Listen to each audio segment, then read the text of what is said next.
Hello and welcome back to Cello from the Beginning. Today we're going to be looking at the D Mixolydian Scale. The reason we're looking at that modal scale is that it combines our 1-3-4 and 1-2-4 finger patterns. So when we play on the D string 0-1-3-4, but continue on to the A string with 0-1-2-4, we get the D Mixolydian scale. So what is a D Mixolydian scale? How is it different from our major or Ionian mode? It is that we are lowering the 7th scale step by a half step. So it is exactly the same as a major scale until we reach the 7th note. And you'll hear that.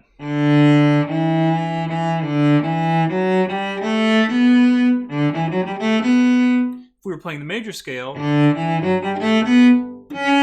play a C sharp there. All we're changing is lowering that 7th scale step by a half step from C sharp to C natural.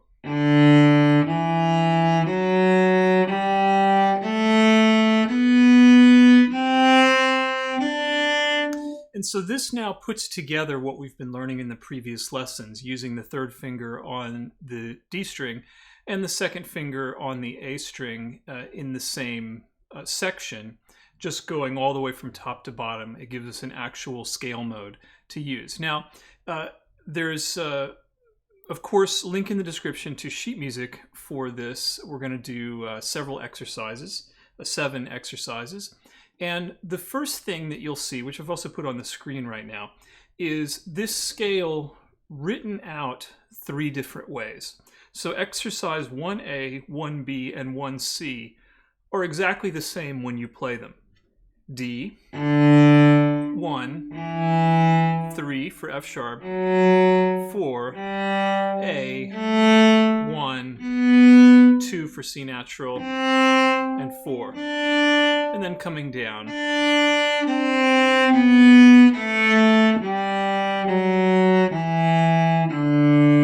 But what we'll see in exercises A, B, and C here are the three different ways that this can be written. So if we look at exercise 1, we see here in our key signature that we have F sharp and C sharp in the key signature. So this is our key signature of D major, and we've been playing in this for quite some time.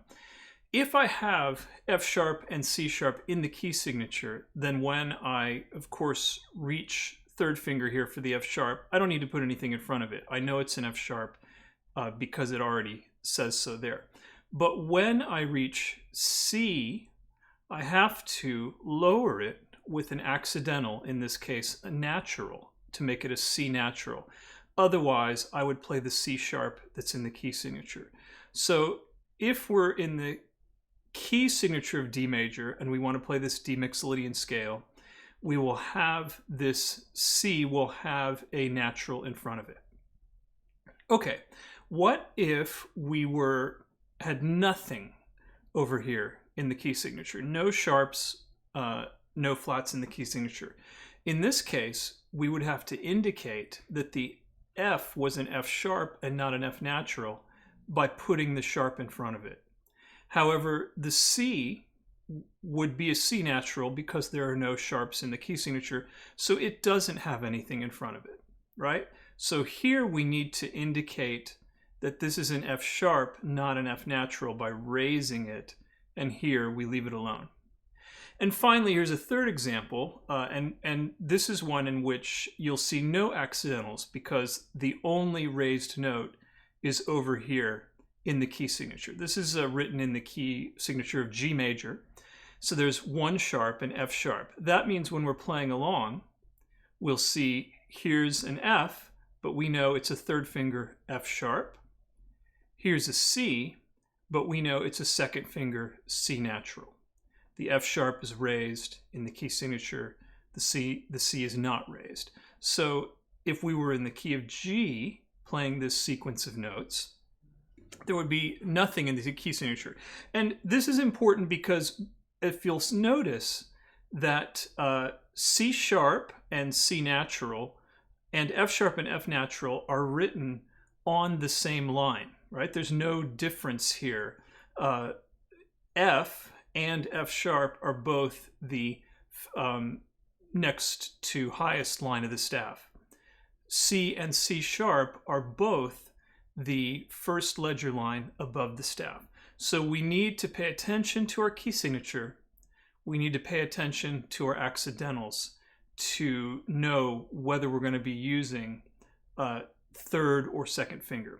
All right, so let's play this D Mixolydian scale together, and it doesn't matter which one you're reading, or you can read none of them. You can just play the finger pattern 3/4 and 2/4. So let's try it. 1, 2, ready, play. D, 1, 3, 4, A, 1, 2, 4, 4, 2, 1, A, 4, 3, 1, D. So here we're making all of our adjustments. We're starting out with that nice high third finger, pulling 2 back, reaching for 4, keeping 2 back, getting 4, letting 3 come up. So all the things we've been practicing in the previous couple of videos are put together here in this one mode of D Mixolydian. Let's do it one more time, and then we'll go on. 1, 2, ready, play. D.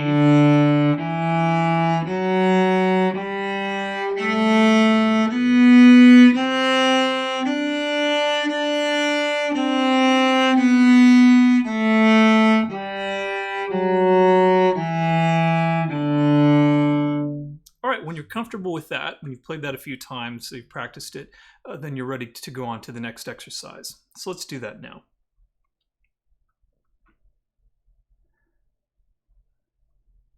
So exercise 2, let me shrink this window a little bit.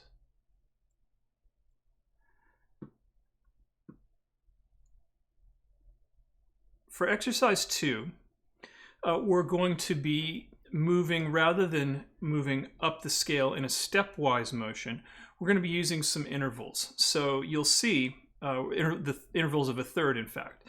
So we'll still be moving stepwise in one direction, but in a third another direction. So in other words, we start out with the open D,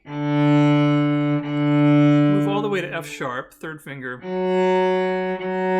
back to first finger E,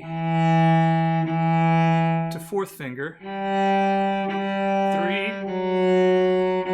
A, 4, 1, A. Now up to this point, this is all very familiar. We've done this exercise, in fact, in our D major scale exercises. So now the only change is, instead of using a third finger on the A string, we're going to be using that second finger when we get to A, 2, 1, 4. Second line coming down, 2, A, 1, 4, string crossing there, A, string crossing, 3, string crossing, 4, 1, 3, D. All right, so the only new thing here is this section. The last couple of measures on the first line and the first measure on the second line. That's the new technique. So let's do this once all the way through from the beginning, and I won't interrupt this time. 1, 2, ready, play. D.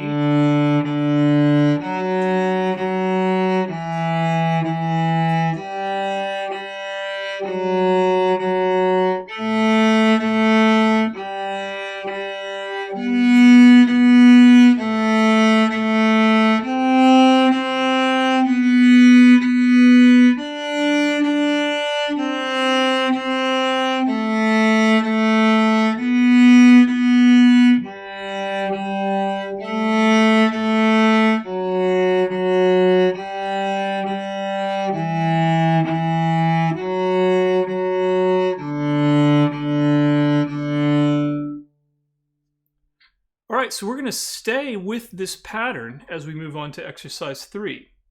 All that is changing is we're going to be moving through the pattern a little faster.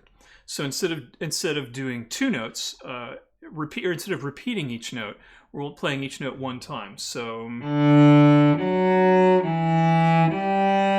so on. So this is going to be a little harder. So you want to make sure you've mastered exercise 2 before you move on to exercise 3.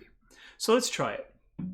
So it's just we also call this a scale in thirds, because we're moving up the scale. If you look at every other note,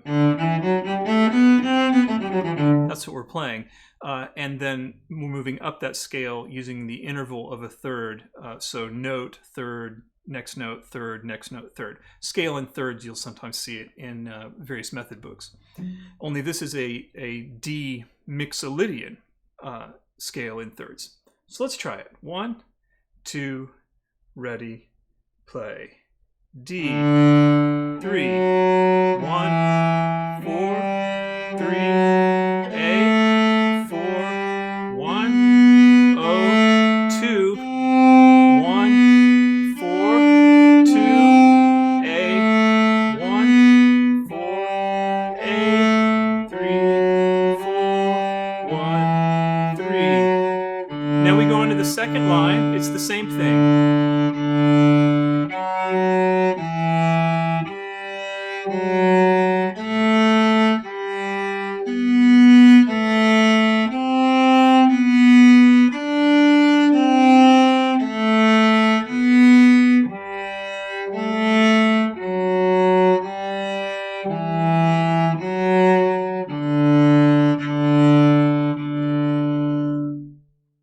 All right, that's exercise 3. So D Mixolydian scale in thirds.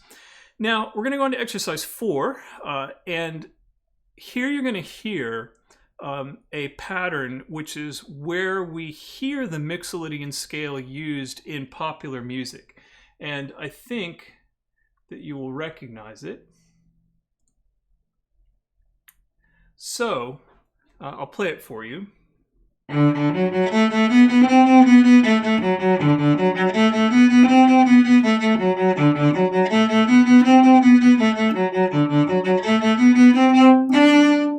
right, if you know anything about blues or early rock and roll music, that's going to be a bass line. You might be,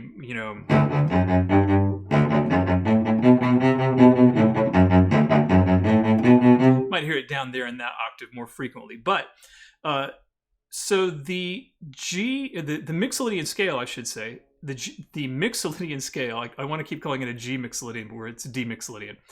The Mixolydian scale in general is a blues scale because it has the lowered 7th scale step. So in major key blues, you're going to hear this. You're going to hear that C natural.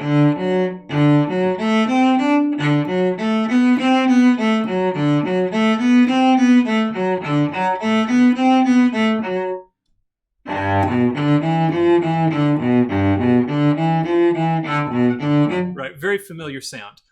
So those are all.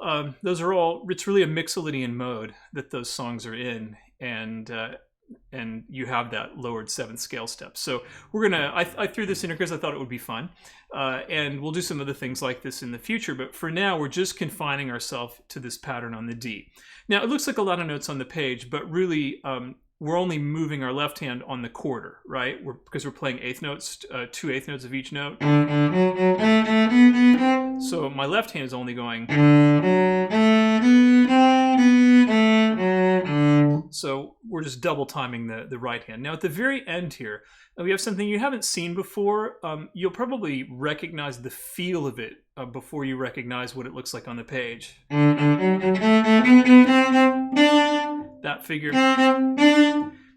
2 8th notes, 8th rest, another 8th note tied into a quarter.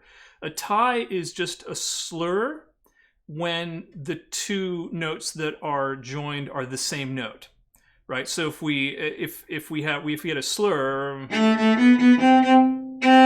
like that with two different notes, we call it a slur. When it's the same note that we're just holding, then that's a tie. And so when we get there, 1, 2, 3, 4, 1 and 2 and 3 off. 1 and 2 and 3 off. 1 and 2 and 3, or 1, 2, 3. 1, 2, 3. So we're playing on 1, the and of 1, resting on 2, playing on the and of 2, and tying the note through the third beat. All right, it's actually easier to play by feel and ear, once you get used to seeing it on the page. But so let's try this together. We'll go a little slower. About 1, 2, 3, and 4, and.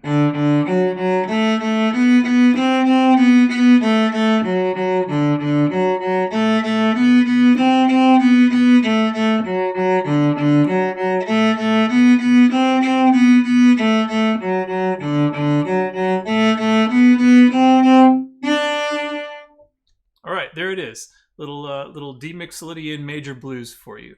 Okay, the next few exercises are trickier. They're intentionally difficult.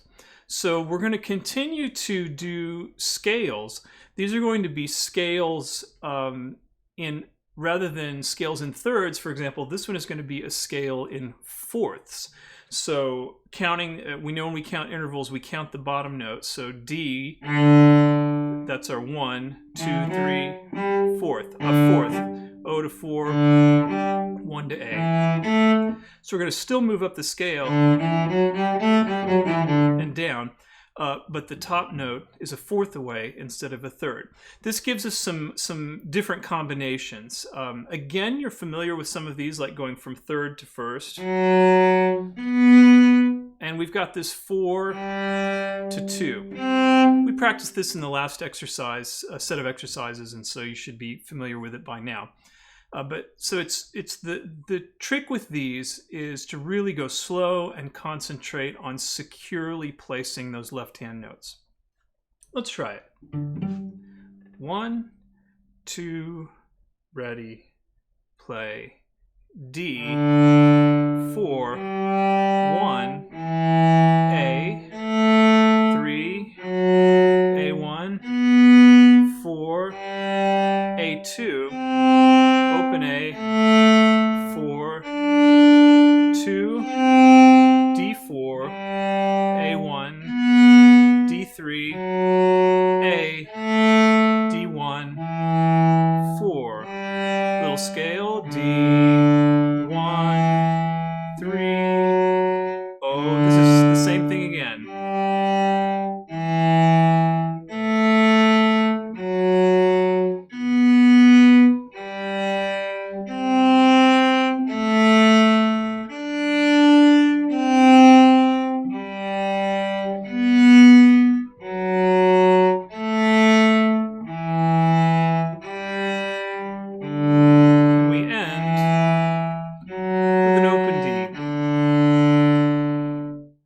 Okay, take your time on this one. It's tricky. Can be hard to tune some of those intervals, so just go slow. Never be afraid to stop and check, or to adjust, or to isolate. If you're having trouble with just part of it, then just practice part of it. Don't feel like you have to practice the whole thing just to work on 2 notes. Okay, let's look at number 6, almost there. So this one is, instead of a scale in fourths, this is actually a scale in sixths. We don't go up very high, come right back down. And in fact, only 3 of them are sixths. So but there's a lot of string crossing here. In fact, almost everything is a string crossing. I think every interval is a string crossing. So we start with open D to 1 on the A, 1 on the D, so we come down a fifth, 2 on the A, 3 on the D, that's the tricky one, 4 on A, 4 on D, 4 on A, 4 on D, 4 on A, 3 on D, 4 on A, 1 on D, 2 on A, D, Second line is the same. D, 1, 1, 2. Watch out. 3, 4, 4, 4. Another 4, 4. 3, 1, 2, and D. Okay, so just a different set of intervals. The tricky ones here are going, the beginning is pretty easy. That's not bad. Now, going from the second finger to the third finger, that's a hard one, right? And then these aren't bad. 4, 3, 1. Make sure to pull the 2 back. Open. So really the hardest part of this is in that transition from the first measure to the second measure of each line, where we have to do the 2, 3. That's the tricky bit. Okay, one more. Exercise 7. And what we're really doing here is we're isolating the second finger on the A string and then walking up a scale on the D string going to that second finger. So we start with the open D and then 2 on A. D, now 1 on D, 2 on A, 3 on D, 2, watch out for that one, 3, and 4, 2, 4, finally A,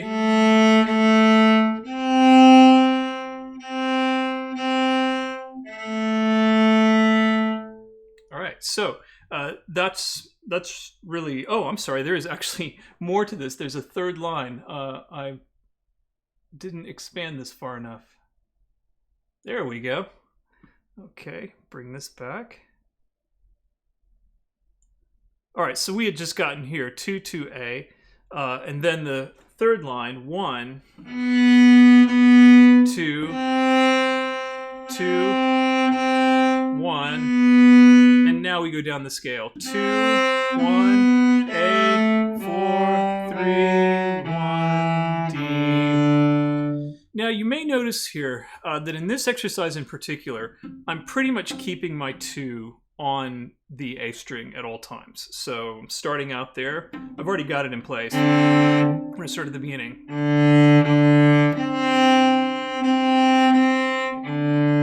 Leaving it there, moving first finger,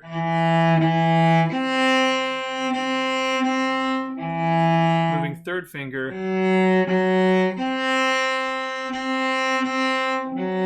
I'm releasing third finger there just because it's more comfortable. You could keep it down, but that causes some strain and there's no point in putting that strain in. So 3, 4,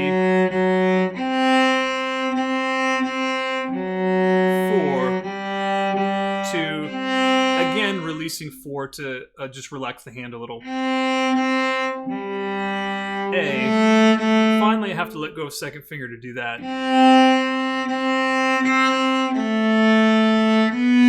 1, 2, 1, and then all 4 fingers down. So this is another good one to practice just because it does isolate a different set of intervals. So all of these are, again, designed to be a little tricky, to push your skills a little bit. And so go slowly, don't get frustrated, and remember that the pieces that we do after this are always going to be easier. Okay, the next video is actually another jam track, just like we did with D Dorian. This is a D Mixolydian Jam Track, and you're going to do it the same way. You can play whatever you want, as long as you're using the D Mixolydian scale. So D1, 3, 4, A1, 2, 4. You can play any note at any time. You can play any rhythm. You could play these exercises or patterns from these exercises, along with that D Mixolydian Jam Track, those would actually sound pretty good. So you can improvise. It's totally for you to just have the experience of playing the scale, playing the notes, feeling how they fit into the chord progression, tuning third finger and second finger and fourth finger. So no pressure. It's just fun. And so, like I said, you can make up your own patterns. You can use patterns from the exercises, just whatever you want to do. And of course, I also made it several minutes long. So if you run out of things to do, again, don't feel like you have to play it for 4 minutes straight. You can always play for a couple minutes and stop. All right. After that, when we come back, the next lesson will be a piece that is in actual music that is in the D Mixolydian mode. So I look forward to seeing you there.